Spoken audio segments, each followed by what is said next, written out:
Du Père, du Fils et du Saint-Esprit. Amen.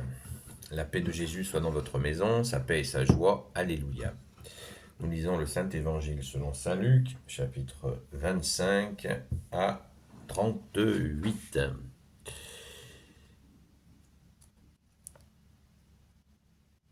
N'oublions pas qu'on est dimanche et qu'on se prépare à aller à la Sainte Messe. Puis, la venue du Fils de l'homme. Puis il y aura des signes dans le soleil, la lune et les étoiles. Et sur la terre, ce sera l'angoisse pour les nations effrayées par le fracas de la mer et des flots. Les gens s'évanouiront de frayeur dans l'attente de ce qui va tomber sur toute la terre habitée. Car l'univers entier sera ébranlé, c'est alors qu'ils verront le Fils de l'homme venir dans une nuée avec puissance et grande gloire. Dès que commenceront ces choses, redressez-vous et relevez la tête, votre délivrance est proche. Et Jésus dit à cette parabole, observez le figuier et les autres arbres. Lorsque vous les voyez qui bourgeonnent, vous savez que l'été est proche. De même, quand vous verrez ces choses arriver, sachez que le royaume de Dieu est tout proche. En vérité, je vous le dis, cette génération ne passera pas que tout cela n'arrive. Le ciel et la terre passeront, mes paroles ne passeront pas. Veillez sur vous-même. Il ne faudrait pas que la bonne chair, les excès de vin ou les soucis matériels vous endorment, et que ce jour tombe sur vous à l'improviste, car ce sera comme un piège qui se referme. Il surprendra tout le monde, où que ce soit sur la terre. Veillez et priez sans cesse, afin d'être assez fort pour échapper à tout ce qui doit arriver et de pouvoir vous tenir debout devant le Fils de l'homme. Durant le jour, Jésus était dans le temple où il enseignait. Puis il sortait et passait la nuit en plein air sur le mont dit des Oliviers. Dès qu'il faisait jour, tout le peuple venait à lui dans le temple pour l'écouter. Merci Jésus pour ta parole. Alléluia.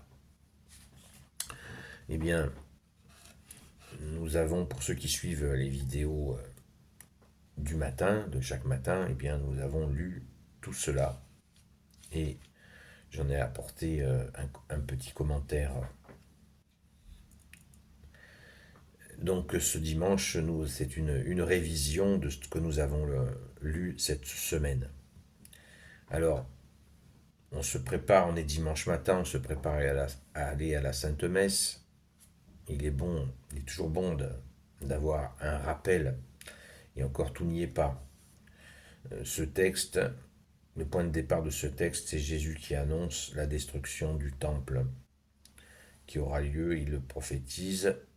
Cette destruction du temple à Jérusalem, elle a eu lieu en 70-71. Ça a été un carnage. Les Hébreux se sont levés contre l'occupant romain et ça a été une horreur. Et après, donc, destruction du temple, et il y a eu donc éparpillement. Les Juifs ont commencé à vivre en diaspora, c'est-à-dire à partir dans d'autres endroits dans le monde. Mais et dans le même temps, Jésus nous donne une vision de la fin des temps. Le monde passera, ta parole, Jésus, ne passera pas. Donc on se le répète sans cesse. Et par rapport à cette vision, on a l'habitude de dire à tort apocalyptique, puisque l'apocalypse veut dire révélation, donc c'est l'explication du plan de Dieu. Et effectivement, il y a une notion de frayeur qu'on met en avant, alors qu'on devrait se souvenir qu'Apocalypse veut dire révélation. C'est-à-dire que Jésus nous donne la joie, et la confiance que ces temps difficiles, eh bien, on peut les traverser avec lui. C'est toujours l'image de Jésus qui marche sur l'eau au-dessus du tumulte. Mais pour cela, il nous faut quoi? Il nous faut nous convertir, veiller et prier. Veiller et prier sans cesse, afin de ne pas se faire piéger justement par ces événements. On le voit actuellement avec le malin qui organise des bruits de guerre pour terroriser tout le monde et pour que les hommes de pouvoir puissent, ils veulent garder les manettes, hein, parce qu'ils sont assoiffés de pouvoir, ils veulent le garder. Donc ils sont prêts à inventer n'importe quoi pour nous terroriser et justifier la continuité de leur action néfaste. Prions, prions pour que ne pas déjà être pris dans les filets de cette façon de faire, qui est absolument terrible parce que justement, les gens qui n'ont pas la foi se font prendre dans ces filets, les filets de la peur. Oh là là, c'est la guerre. Waouh, j'ai peur. Et hop, on regarde encore plus d'images au lieu d'arrêter la télé poubelle. Les gens se maintiennent dans cette erreur.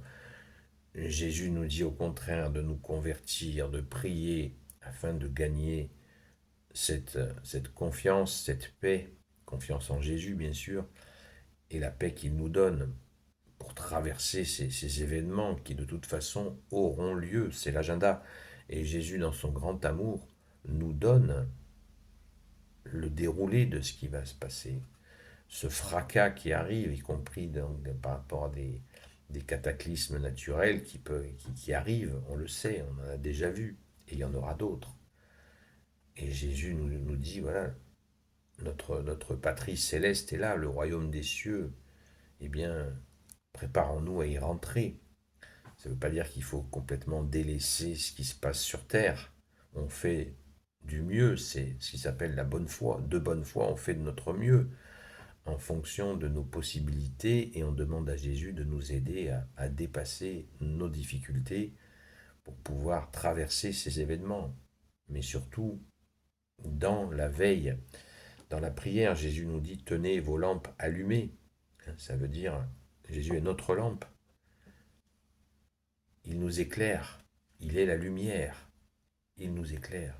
Il nous montre le chemin, la vérité et la vie. Donc, faisons-lui confiance et balarguons nos télés poubelles. Et 4 heures de télé en moyenne par jour, vous imaginez le temps de prière que ça pourrait être, ce serait extraordinaire. Donc, prions, prions, supplions Jésus pour le retour de la France, fille aînée de l'Église, qui est un phare pour l'humanité, ne l'oublions pas. Par Jésus, le Christ Jésus, bien entendu. Alléluia.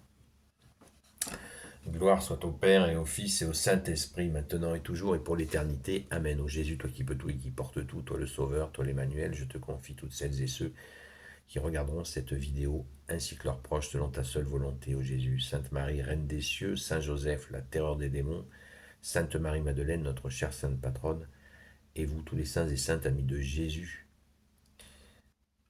Saint Michel Archange, Saint Gabriel Archange, Saint Raphaël Archange, et vous tous les anges qui servez Jésus, je vous confie toutes celles et ceux qui regarderont cette vidéo, ainsi que leurs proches, selon ta volonté, ô Jésus. La paix de Jésus soit dans votre maison. Je vous souhaite une sainte messe, et je vous dis à très vite.